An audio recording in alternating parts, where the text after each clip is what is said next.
Hi Janani and hi Gopalan uncle. My name is Veena. Uh, as I mean, very aptly put, what you just said. I have an older daughter who is in ninth grade, and we've had these conversations with her. She's generally a quiet person. So when we've had this discussion that she can't speak, she doesn't speak her mind out and things like that.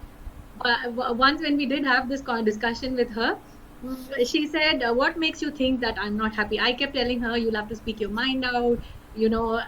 Only then you'll be able to convey what's on your mind. Only so on and so forth with whatever limited knowledge I have." And then she said, out of the blue, she said, "What makes you think I'm not happy? I'm alone, but I'm happy." you know so that, like you say, my perspective of her being happy was to talk to her friends, play with her, so on and so forth, the normal. But then she comes back saying that, "No, I'm happy being alone and with my books." So like you said, we don't know what is actually being happy, or is it the same thing? Is it what I think that she's going to be happy with? Is it the same thing that she's going to be happy about? It's a I don't know. I don't have an answer, but I just thought it's a valid point to raise it here since I've had this experience.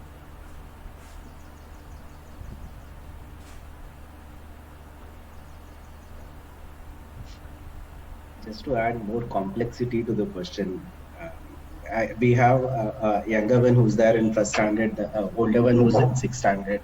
So when I try to answer this question of what makes the child happy, the answer will keep on varying as the child grow in their life. So an answer for my younger one might not fit an answer for my elder one. So when I was just watching the video, that's what kept on. I was just wondering for the whatever answer I was trying to figure out for the younger one, the elder one doesn't fit at all. And whatever I could find out for the older one, the younger one was not able to fit. So one is we are not able to find out an answer just by looking at child's perspective. And even in child's perspective, when the child is very young and when the child is matured enough, the answer also might vary there. So again, it's a question which is again more complex than to answer.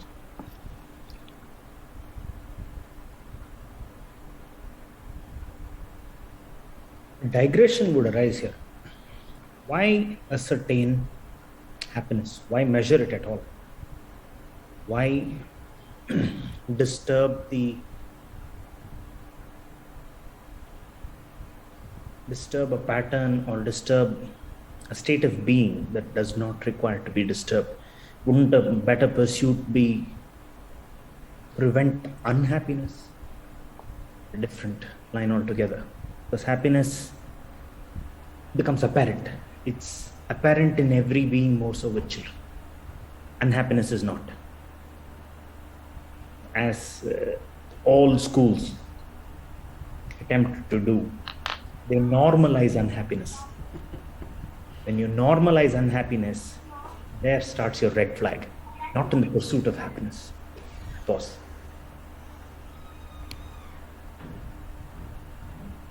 That's a good point. But I think without unhappiness, you don't know what happiness is. So you need to have a balance of both.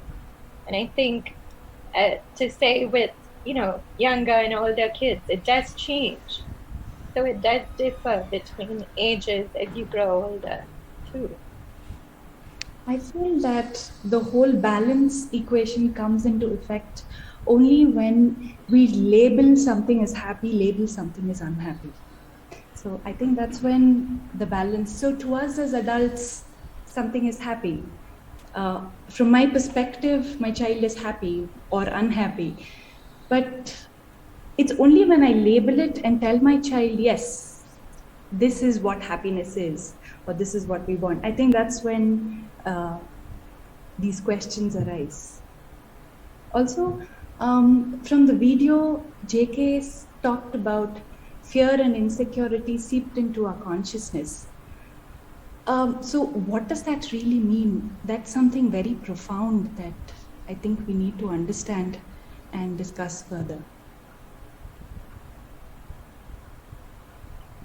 Just adding to the topic of happiness and unhappiness. I think I have been privileged to have been brought up with parents who have been, I think, just wonderful, but even they haven't been able to protect me from a deep level of unhappiness, which I think all of us go through at some point. So I don't know if my objective, at least as a parent, is to prevent unhappiness or help her find deep happiness. I think I say this for both me and my husband. I think the only thing we're trying to do for Maya is for her to feel three things.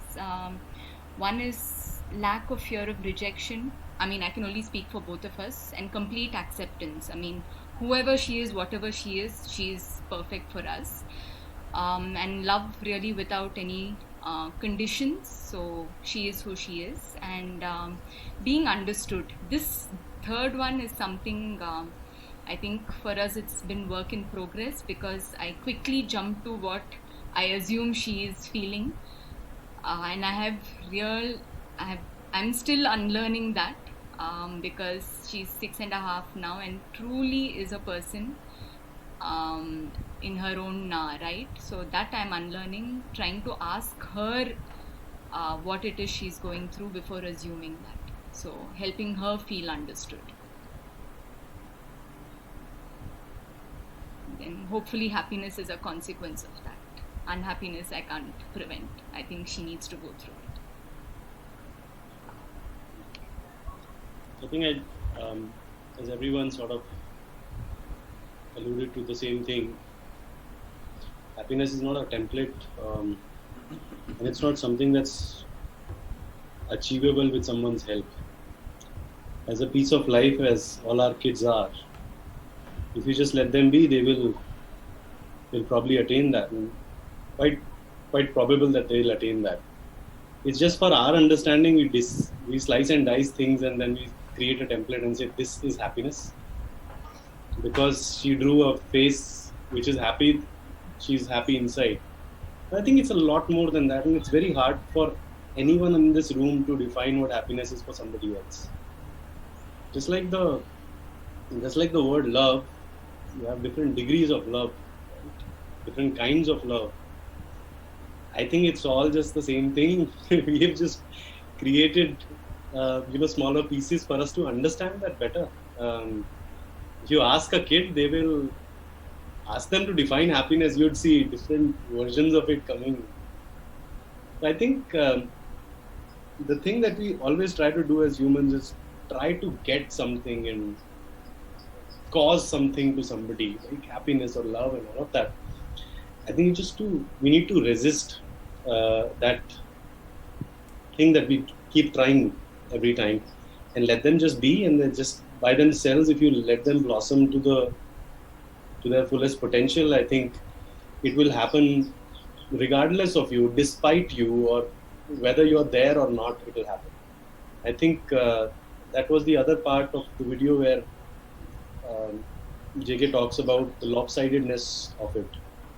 I think if the entire thing is holistic and you are able to touch all those areas and let them explore, as he says, right? It's bound to happen. And again, we are not going to try to make it happen artificially or in any other way. So yeah. If I can just butt in, I was not trying to get into the semantics of happiness or unhappiness. I'm not there. I'm at the other end of the spectrum from where you are. You must understand. I'm now 70. All right. But you have been very close to your child, because your child is just 6 years old, and you can easily go back 3 or 4 years. Was there a moment in those early years when your child's eyes were not wide open? And are we noticing a progressing drooping of those eyes? So, what you just now said, Nikhil, if we let the child be, perhaps he'll be happy, but we don't let the child, right? There comes our responsibility of parents, and that's what I meant. Whatever we plan for comes from our fear, our insecurity, the way we think it should be, how you should be able to meet possible unhappiness in future. It's all our intellect running. And that entire process, with very, very few exceptions, makes the eyelids droop. Right? And right through life, we are only attempting to conform, to fit. And every child who has that creativity, naturally, in those young ages, before we know it, it's gone. That is my question. So, if there isn't a single child who's not born creative. Absolutely. And we seem to make sure that they fit into the pattern that we want. And if you don't fit, you have hell in this world. So, is there a holistic education which will keep those eyes open, wide open, till you die at whatever age? Otherwise, you've lost something enormously precious which you have been given, the human birth. Is it not? Gopalan sir, can you, I think just my understanding, elaborate a little more on even a day-to-day basis, what would you define as allowing a child to just be? Really following non-interference in terms of parenting. Because I feel like there is a gap between what we think we're doing and what we're actually doing, because we all come from good intention. Yes. So, you know this enormous statement of Khalil Gibran, right? Children come through you. They are not of you. They are life's expression of itself. If you really take that statement for everything that it means, right? It is not my child. And I always think of it as a seed. There's a seed which has come through you. That seed has to blossom, and blossom it will according to what is inside it. So, is it my responsibility as a parent really to provide it that space, that light, that water, and let life allow itself to unfold? These are easily said. What does it imply in actual parenting? When you meet those challenges every day, that's the individual child, is it?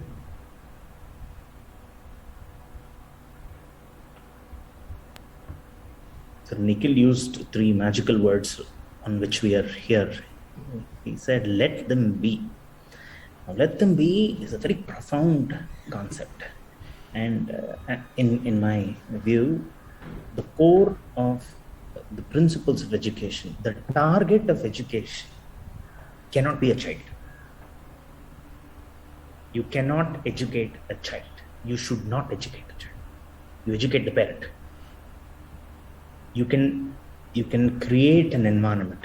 In another dialogue that I saw, Krishnamurti focuses a lot on a conducive environment for the child to grow without oppression, without any other prompts or trappings.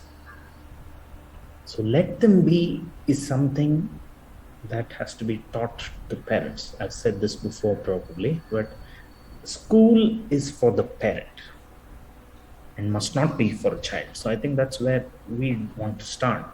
We not as parents, as individuals. How much will you say that what I need to do is ensure that an environment conducive to natural growth of the 3 million year old brain have I created or facilitated?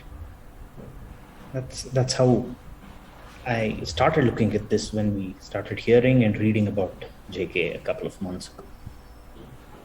Yes, but only one question I would ask you: why differentiate the parent from the child?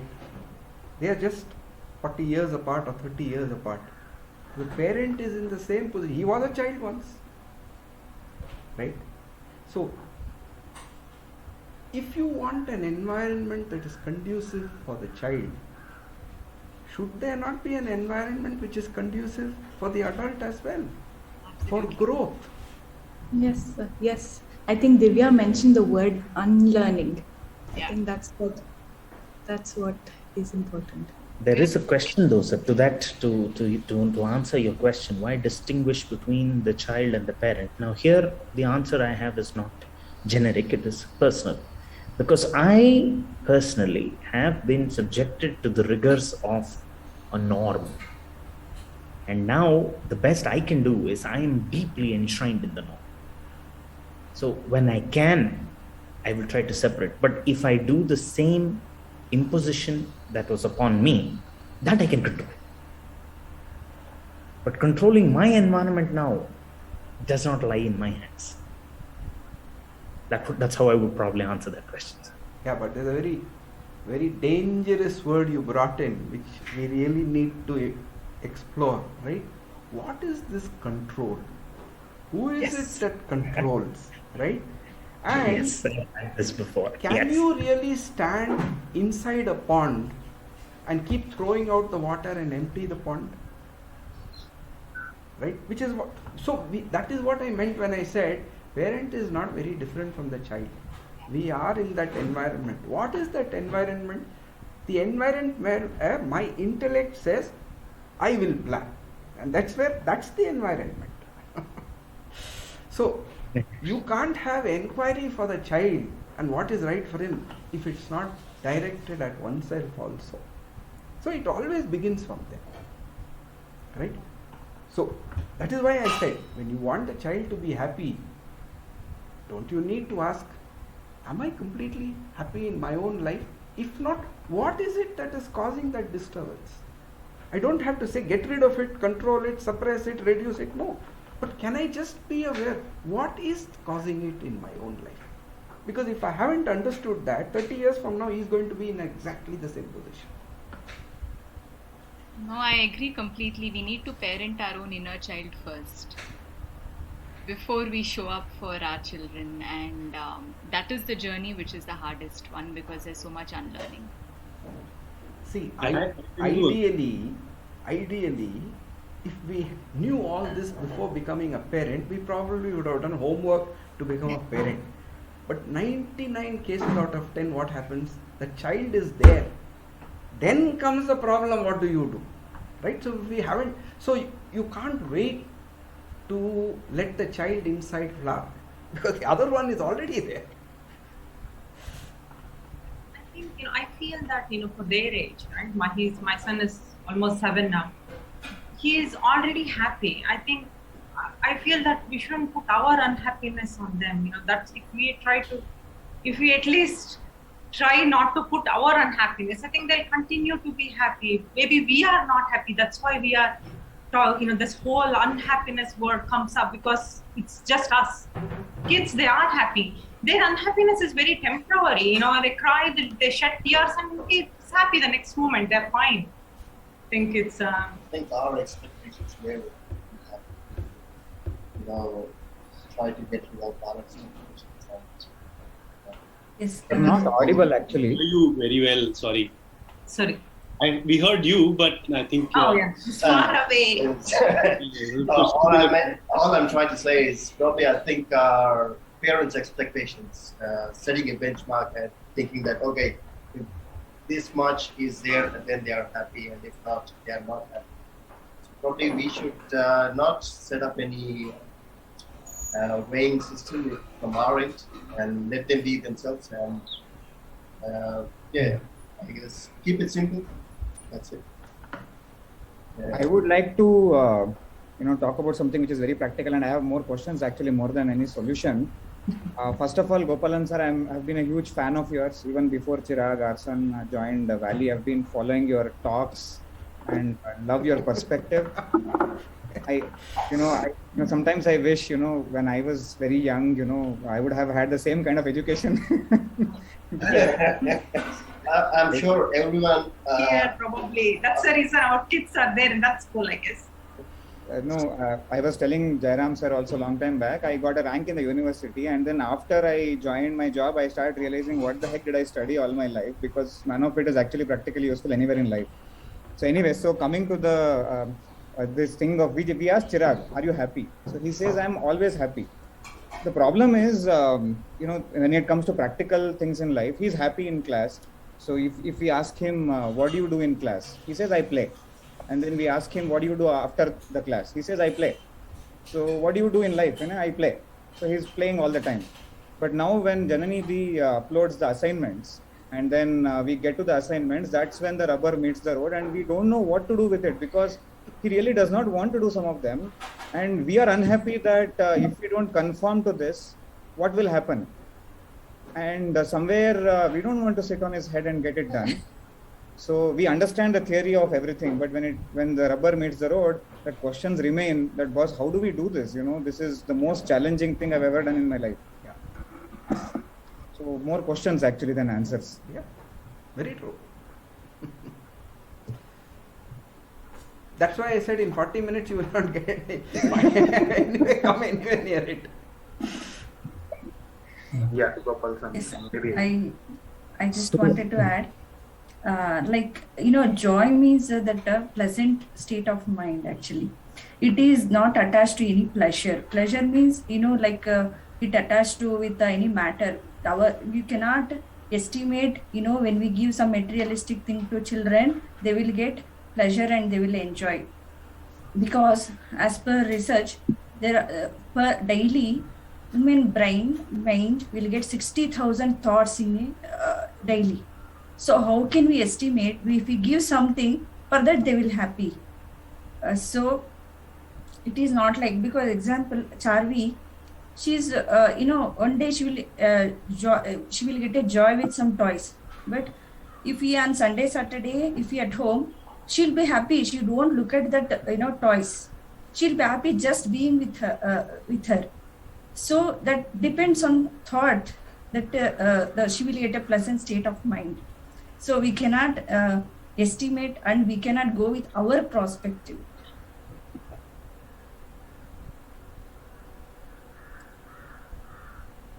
Gopalan sir, I think I wanted to explore this part which I think Gautamaditya also spoke about, that like you remember there was a show on Discovery at some point called Dog Whisperer, and he used to say something very interesting. He said, I rehabilitate dogs and I train humans. And it's a very intriguing thing to say, because when you look at our kids and us, and we are three pieces of life in a house together, right, at the end of the day. And of course, it's a privilege that they've come through us, they are not ours, as you said. But how does one then ensure happiness?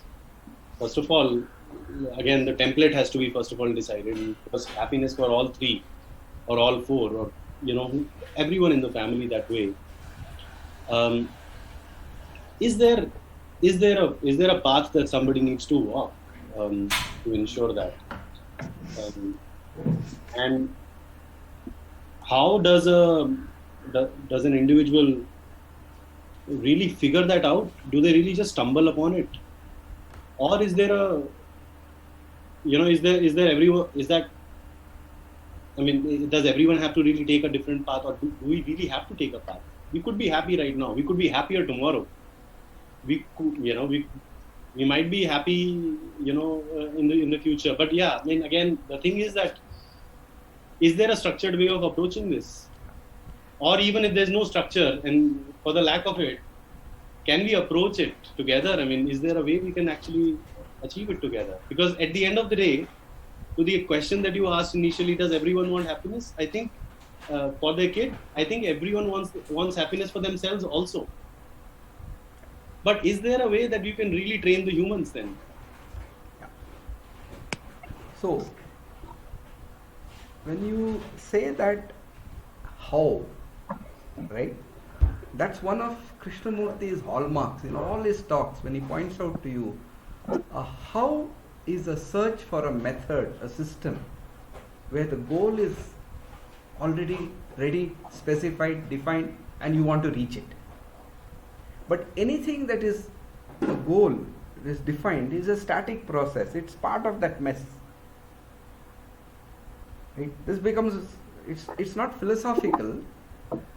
But if you look at that young child, why is that young child always happy? Because he has no thought of tomorrow, right? And we have no thought of today. Our thought is always of tomorrow. How to meet this target, how to meet that drop in interest, what about this change of job? Our minds are always there. And therein comes that whole question also of how. So, somewhere very soon you'll come upon this, that the only way to meet this question of happiness is only to ask what interferes with it. If you don't have interferences, whatever is there is fine. You won't want to even ask what it is. So what is it that comes in the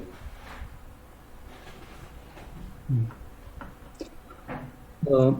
So I think one of the things which I think I'm thinking about from the video and kind of really struck me was that line where Krishnamurti says that you're treating your kids like a doll. Okay, so that comes across as a very direct line. But I think if one were to introspect and in day-to-day life in varying degrees, right, it could be very subtle or it could be, very direct. It on introspection, it appears to be, true. Where you are impressing maybe very subtly, sometimes without realizing yourself, that you're impressing upon them your thoughts, and sometimes it might so happen that for instance, taking an instance, I might think that okay, playing football might bring him happiness, but he might be subtly telling me, no, I want to play badminton, right? But I think sometimes it just tends to happen that, you don't recognize, of course, there'll be some very subtle signals which probably you can't gather at the moment, but sometimes it's right there in front of you, and you just have to be able to recognize and maybe introspect on that. And I think usually what I find, generally maybe at the end of the day, or maybe, at different points in time, you maybe introspect on parenting, and certain thoughts come that, oh, maybe this thing went well, maybe this could have been done better. So maybe some of those those thoughts and what can be done to probably not interfere might occur to us in the course of our own introspection and thoughts, and sometimes maybe you just need maybe trial and error and discussion such as this to kind of open up certain avenues from from a thought perspective. But I think that line about treating your kids as a doll, I think it's quite hard, I would say. Yeah. When Gopalan uncle spoke about what prevents us from being happy, I have been a Valley parent from many years because my older one is in the 9th grade now. So one thing I have learned in all these discussions, and which has really helped me, is with my children especially, is what prevents me from being in the moment with my child. So whenever we have interactions, either we are playing something together, or we are having a conversation, or my child has so many things to tell me, and the mind is always whirring away.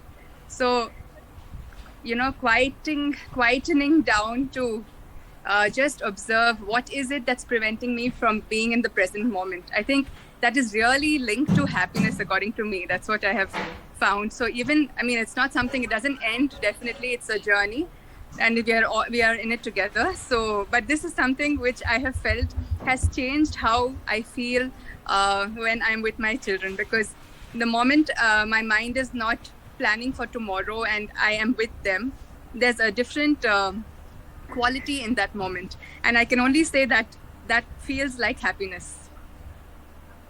I agree. Actually, we were talking about the child's eyes wide open, right? I mean, they are wide open because they are right now in the moment, and there is no other state of being than being happy for them. It is us who define happy and unhappy, because we are trying to get something to either happen the way we want it to happen, or we are trying to get somebody to act in a way that we want them to act.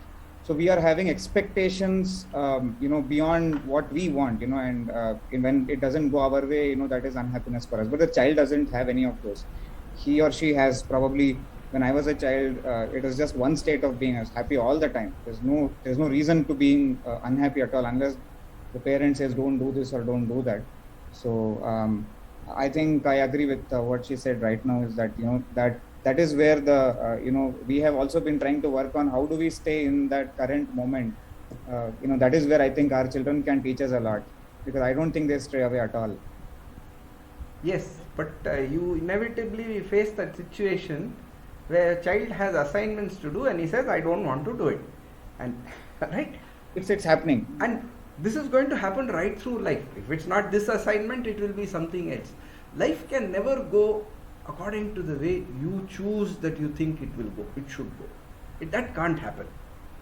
And therefore, there lies that challenge, doesn't it?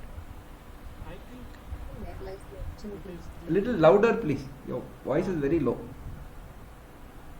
I think the expectation of an outcome plays a major role in terms of our actual, the so-called happiness.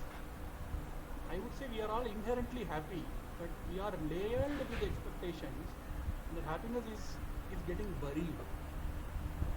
The difference between us and a child is the child's inherent expectation does not exist beyond the next couple of seconds, or if not a minute. True. They do not hold on to an expectation beyond the next 5 seconds or 10 seconds or a minute. But our expectations last longer than that, a day, week, month, years, decades, lifetimes. So I would say our inherent happiness base is being layered, not just once, as a parent, as a father, as a son, as a whatever it is, person of society. In every aspect, the happiness layer is being buried or masked multiple times by multiple expectations. I would say the no expectation of an outcome is what makes a child truly a child. And we are all child inherently. It's just that we have masked ourselves with multiple layers. The more we unmask ourselves, the more we become childlike, and more we become, or rather we realize the true nature of a human being is to be in a state of happiness mind. So there's this notice which says it is 6 o'clock, right? So Gopalan sir, I'll just add, because I've been very silent. Yeah, as mentioned by all our friends, happiness is natural. The child is always happy, and it's the feeling good, feeling of pleasantness or feeling good, where you want to sing, be joyful. Only when we are unhappy, the child becomes unhappy, like all. And when we see why we are unhappy is because of the fear of insecurities, or the job, or the work pressure, or the managers. So many tasks are, when we get up, we are neither happy or sad, but then we program ourselves based on the expectation or needs of the day. But then when there is no fear, either insecurities, if those things are taken care, and with little awareness, I think on a day-to-day basis we can program ourselves to be happy for 24 hours. In our company, whoever is there, they'll be happy naturally. So that is a simple thing that I can share. So now we have reached the end of our time slot, right? So these questions are going to be there, and when the child is 6 years old, yes, the problems are of one kind, and as those of you who have children in older classes know, there are different set of problems. There are problems at every age, but at every age, our role as parents is not going to change. And at any age, even when the child is 60, he looks to the parents, he or she looks to the parents, saying they should be wiser. He looks to them for guidance. So if you want to maintain that, then we also have to be doing our homework, right? Otherwise the relationship goes in a different way. Therefore we are all students all the time. I don't see a difference. Yes, Janani, would you like to wind it up? Yeah, I'm just really happy that we got together here. And as Gopalan uncle was saying, if we feel like we can always meet again, whoever of us feels like coming together, and because I'm sure these are questions, all of us are asking ourselves. And as Gopalan uncle also said, in a certain way, being with children of like 6-7 years old children, like our challenges and things that we are confronted with are much different than as they grow older, our concerns of whether they're happy or not, and all that also changes and takes a different form. So I think these reminders of coming together and sharing and kind of realizing that we all are in the same boat, trying our best, and yeah, just so we can always like stay in touch. You all can write to me if you feel like meeting again. I can also request Gopalan uncle to join us. That would be nice. And yeah, so may I just say something, Janani, please? Yeah, sure. Yeah. So it's been wonderful to listen to everyone. I mean, in general, we think about a lot of questions, but these questions of parenting and everything. So, I can think about them, but this is the first time I've been listening to these questions from parents. So, and the intensity with which everyone is so interested in this quest for happiness for the child and listening to finding meaning in this, it's overwhelming for me. So I have a lot to think about. I mean, it's been very meaningful for me to listen to questions and listen to these ideas that are coming from you guys, and it's beautiful for me. So I have a lot to think about. Yes, Gopalan sir, and thank you for the initiative. As you mentioned, if we could meet every week or so. In fact, that was one of our objective of getting our child into Valley, so that we also could start exploring through these study circles and participating in Murthy Foundations, any kind of initiatives, services, or self-exploration and discovery. So in this regard, weekly or whatever schedule you plan out, it would be our privilege to join and participate. Thank you for that. See, I'm privileged today to just to be able to talk. Wherever I'm invited, I talk. Right? It's not something you planned for. It's received. Well, fine. So if you can send a mail or a message to Janani that you would like this, and what window suits you the most, then this platform is available. It's not very difficult to organize it. Thank you. So do we wind it up now? Yeah, so thank you, Gopalan uncle, for being with us. I think that was also very special. And yeah, looking forward to seeing all the bulbuls on Monday. And yeah, they'd surely add a big, they're a big part of my happiness, seeing them every Monday and Wednesday and Thursday. So yeah, thank you for sharing, and wishing you all a very nice evening. And we'll stay in touch. Like, all of you can write to me, and we'll keep this going. Yeah. Thank you, Janani. Thank you so much. Thanks a lot. Thank you. Yeah. Thanks, Gopalan sir. Thank you, Janani. Thank you. Thank you. Thank you. Bye-bye.